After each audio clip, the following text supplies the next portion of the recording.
Shali Siddhappa and welcome to my channel Complemental Economics, and today's topic basic problems of an economy.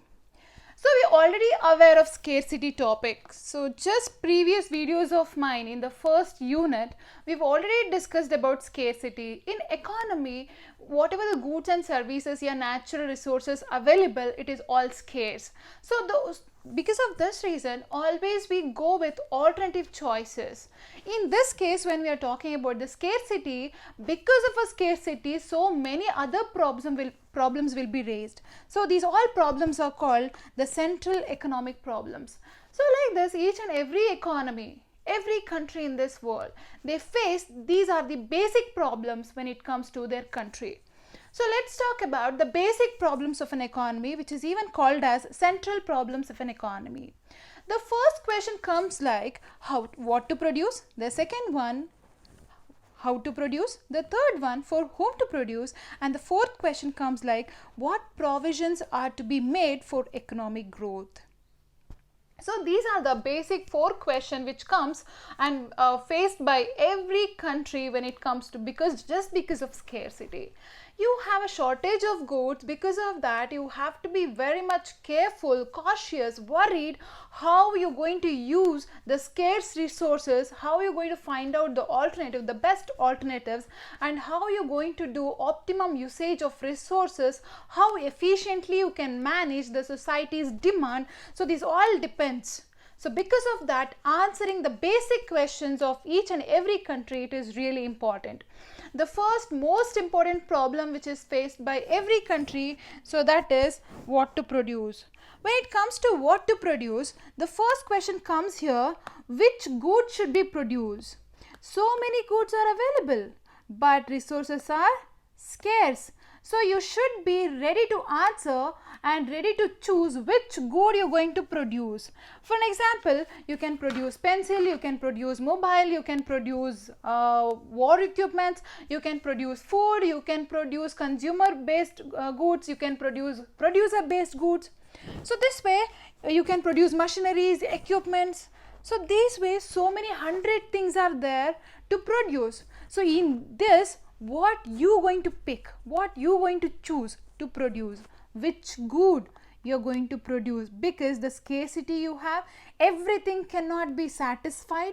So you have to pick few particular goods to produce and few things should be neglected. In that things, which goods you're ready to produce. And the next question comes here, that is how many units of goods you're going to produce. If you're producing a chocolate, how many chocolates you're going to produce? So that's also a question you have to decide. For an example, people are demanding 20 chocolates and you don't know, you're producing only 10. So again it's a shortage. People are demanding 20 and you're producing 40. So that means you use the resources unnecessarily. So because of that, 20 chocolate will get wasted.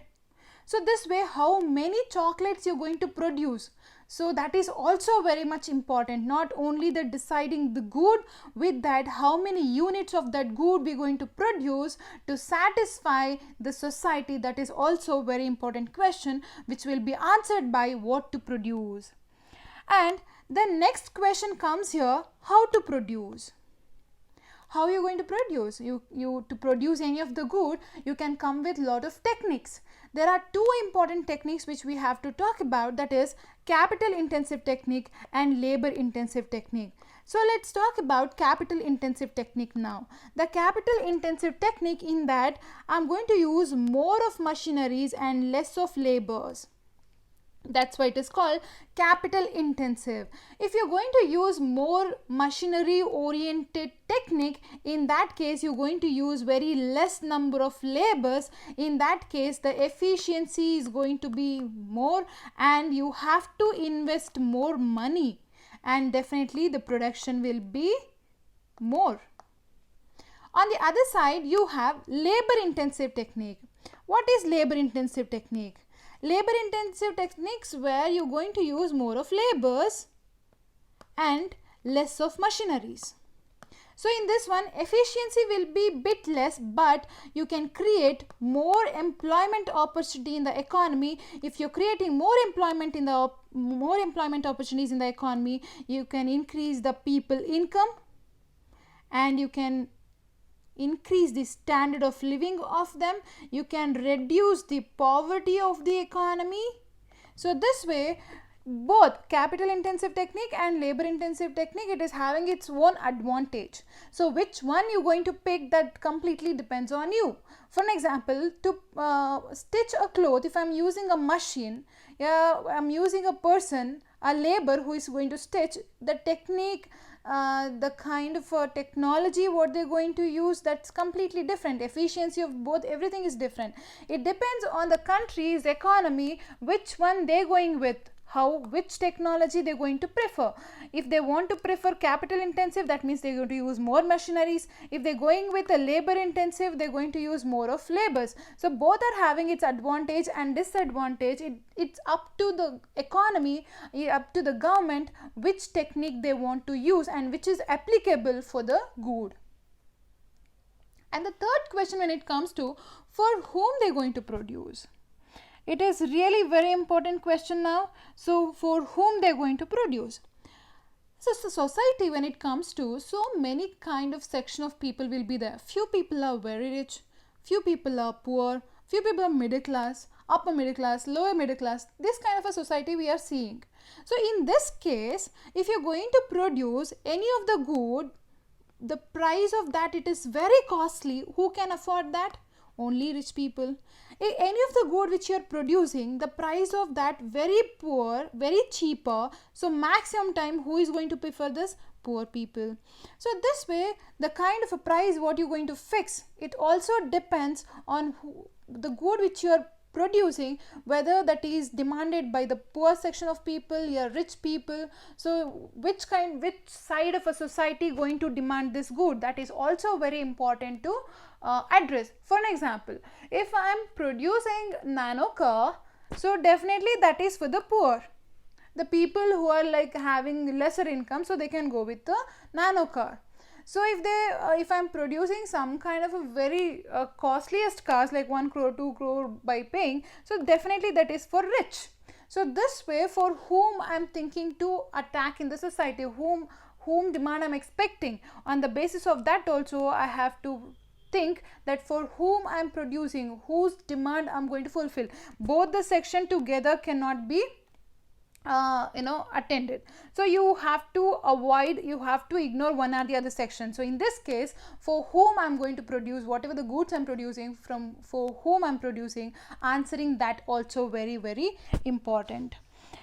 So next thing here, the fourth question comes like, what provision should be made for economic growth? So in this situation, you have to understand whatever the people, whenever they're going to consume, whatever money they have, if their complete money is, your complete income completely spent on consumption, today's consumption, your current consumption, they're spending all their income for the current consumption. So what they're going to do for tomorrow?